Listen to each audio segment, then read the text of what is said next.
Balik muna natin sa stock na tambucha. Yung araw kasi mag-a-apply tayo kay Joyride. Kailangan daw stock na tambucha. Naka JBT 5 kasi tayo. So babalik muna natin sa stock. Ito yung stock nating tambucha. Itong flat seat natin dito, hindi ko na rin nagagamit. Ito lang naman yung kailangan natin ibalik. Stock side mirror saka yung stock pipe natin. Para pagdating natin doon sa Joyride, wala nang gaanong mga tanong-tanong. Kasi mamaya baka pag di natin pinaltan, pabalikin na lang tayo sa yung pagod natin. So kabit muna natin ta. Ito kasi gamit natin, naka JBT pipe tayo. Bawal daw yata yung ganito. Kailan naka-stock ka. Sama na rin natin itong side mirror natin. Back to stock muna natin pansamantala.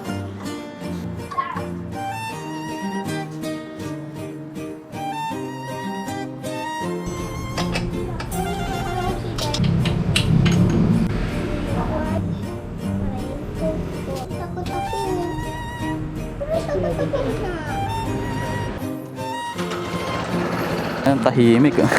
Nakakapanibago.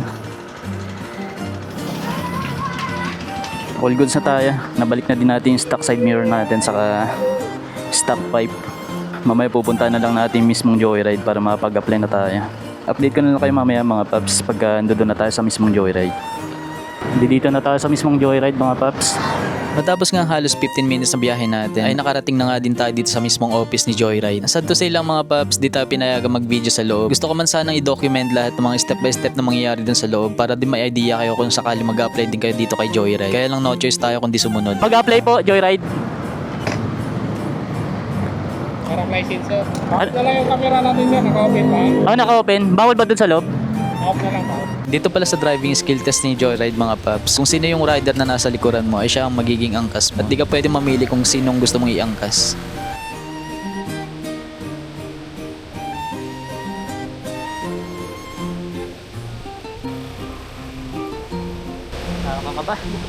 Sa totoo lang kabado 20 tayo dito, pero tiwala naman ako sa sarili ko na mapapasa natin to.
At yun na nga mga paps, napasa nga natin ang driving skill test ni Joyride. Kaya agad na din tayo bumili ng Joyride half face helmet saka Joyride jersey. 750 pesos pala ang presyo ng half face helmet ni Joyride at 150 pesos naman sa jersey. Pag pumasa ka pala dito kay Joyride Matic, meron ka matatanggap na isang libreng jersey at isang helmet cover. Kung nagbabalak din kayo pumasok dito kay Joyride, ang kakailangan mo lang na requirements ay syempre unang-una kailangan naka-professional driver's license, NBI clearance, police or barangay clearance, kahit alin sa dalawa na yan mga paps, ORCR na ating mga motor. At madagdag ko lang hanggat maaari mga paps, all stock kayo pagka pupunta kayo dito kay Joyride. Kasi maigpit sila dito pagdating sa mga modification, lalong lalo na sa mga tambucho natin mga paps, para iwas sa bala na din.